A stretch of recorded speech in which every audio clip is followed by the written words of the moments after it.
Hi all, we're going to look now at Lawrence Trent versus David Howell in round 3 of the Jack Spiegel Memorial Tournament held in Southend. So Lawrence Trent was the only IM in the event, the rest of them were GMs. He played E4 against David Howell and E5 was played, and now Knight F3 and Knight C6. Now before continuing with this game, I just want to highlight this 1 minute game I had recently against Andrew Martin on the Chess Cube server. I played a Gambit, and the reason I want to quickly show you this is to highlight the dangers of the A3 to F8 diagonal if black hasn't castled. So this was my game against Andrew Martin. So it was a 1 minute game, and I was pleased to get in this Queen B3. As we'll see, this also was a move in this main game. Andrew Martin played Queen E7, but here perhaps he should have been more cautious with Knight A5 or something. He played Knight F6, and he allowed me to rip open this diagonal quite quickly, this A3 to F8. And after Bishop A3, his Queen was embarrassed, and it was too late now for Knight A5 because I could just take on D7. And after Knight takes B3, Rook E7 check, and it was all over. I just took on A takes B3 and he resigned. I know that's a very quick, silly 1 minute game, but let's just remember this A3 to F8 theme. In this Lawrence Trent game, after Knight F3, Knight C6, Lawrence Trent played Bishop C4, and now after Bishop C5, he played the Evans Gambit. So after Bishop takes B4, C3, White is rapidly establishing the centre with D4 now.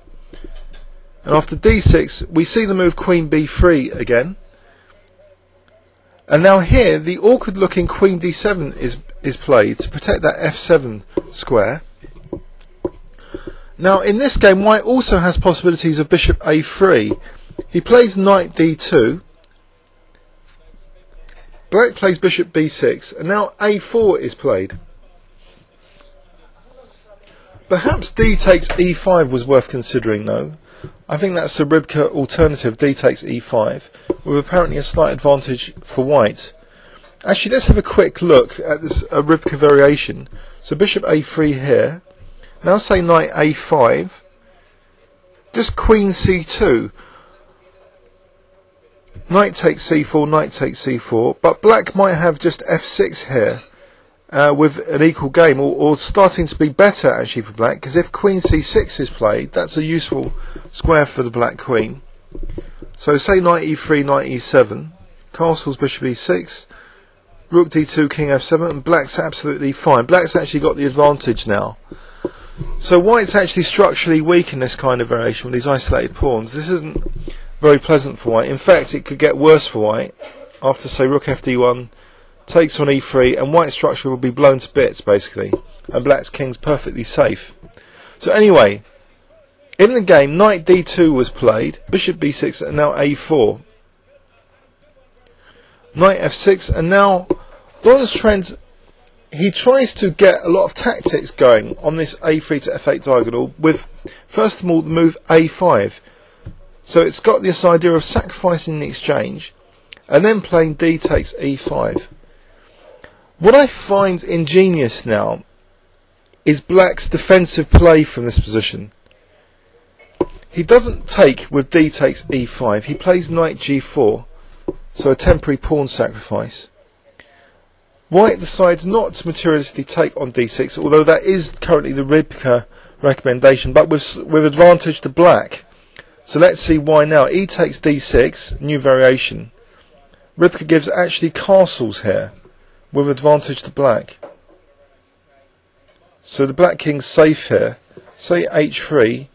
Now Knight H6 is considered, but Knight F6 is also considered now later, even provoking E5, because here Knight E8 might be adequate. Black's king's, once it's castled, it's going to be a solid position for black. So actually Rybka gives at least equality for black here. So in the game, after Knight G4, actually H3 was played. And after knight takes e5, you know, white's at least getting this diagonal now. After knight takes d takes, we see this bishop coming finally to a3. But here is genius at work. So how does black get out of this very, very passive position? Would you as black be able to find a defensive plan along this diagonal to also get the queen out of the firing line when white later castles perhaps and rook d1? Well, Howell plays c6, believe it or not, so he's further weakening like the d6 square, but it also it does a few things. It prepares this diagonal to be neutralized with bishop d8 to e7. It also allows b5 to be played, so the queen can actually escape to the b7 square. So this c6 is really a stroke of brilliance.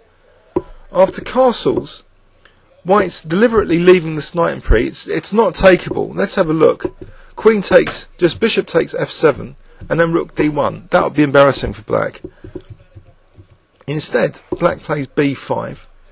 So we see now that b7 square being vacated for the queen, if necessary. Rook d1, so the bishop is just left on c4. Because again, this would be devastating if black just took the material. Because of knight takes c4, queen e6, knight d6, discovered check from the bishop now. So the king would move, and now we have a seesaw sort of kind of check. But first with queen b7, and now another check, and just winning, and black's completely busted. So this was wisely avoided. Just queen b7 here. So now with the follow-up idea of bishop d8 to e7 coming up. So queen c2, because black was actually threatening b takes c4 there. Now bishop d8. So we see now the neutralization of this a3 to f8 diagonal. Queen a2, and now finally black can take on c4. So was this last move a terrible mistake? What did white have instead? Rivka gives, if bishop a2, it reckons black's massively up now with just bishop e7. So the worst is over for black. It's all over now, bar the shouting. Queen a2, so black just took, and now bishop e7, because bishop e7, queen e7, knight d6 is completely harmless for black. King f8, black's as safe as houses. c4, not very nice to have to play this, a rook down. a5, c5, a4, and now desperate f4. It's really a token opening of a few lines. It just favours black. Just e takes f4, queen a3. Now Howell just plays bishop e6, and after rook f1, queen g5, Lawrence Trent just resigned. So the Evans Gambit, which was used as a surprise gambit opening against Howell, was basically refuted over the board. I don't know if Howell just seen this before, but it's fairly bad. Let's have a quick overview and summary. First of all, of a related 1 minute game I played against Andrew Martin, which shows how dangerous this a3 to f8 diagonal can be. I just ripped open Andrew Martin on the diagonal, and his queen had no escape square. So this is the worst thing that can happen to black, which did happen in this bullet game. He just resigned there. Now we'll see Howell's treatment in the Evans Gambit, where this a3 to f8 diagonal was again tried to be exploited. But we see an ingenious set of moves from black, starting with queen d7. And white's plan is proven to be too slow, even with this exchange sack. Because opening up the diagonal, Howell played first of all the ingenious knight g4. So he's provoking white to play h3. And now, just this c6 move. So this bishop on a5 is not outside of the game anymore. It's coming back to e7 to neutralise the diagonal. What a great way to play against the Evans Gambit. A gutsy way as well. So he refuses to take the material now on d2. Obviously that's the end of the game if he does. He plays b5. So this c6 move is critical for black's defensive resources. And now just queen b7. So ruthlessly threatening b takes c4 as well as bishop d8 to e7. Fantastic stuff. So once the bishop gets to e7 after munching on c4, it's all over for white. White really hasn't got anything for the being a rook down. So Howell was just a rook up here, and it's just an easy consolidation. Bishop e6, His king's as safe as houses now. Queen g5, and white's just falling to bits here. White resigned. I hope you enjoyed that, and perhaps will be more confident playing against this Evans Gambit if you wanted to play with just e5 and answer bishop c4 with bishop c5. Please leave any comments on YouTube. Thanks very much.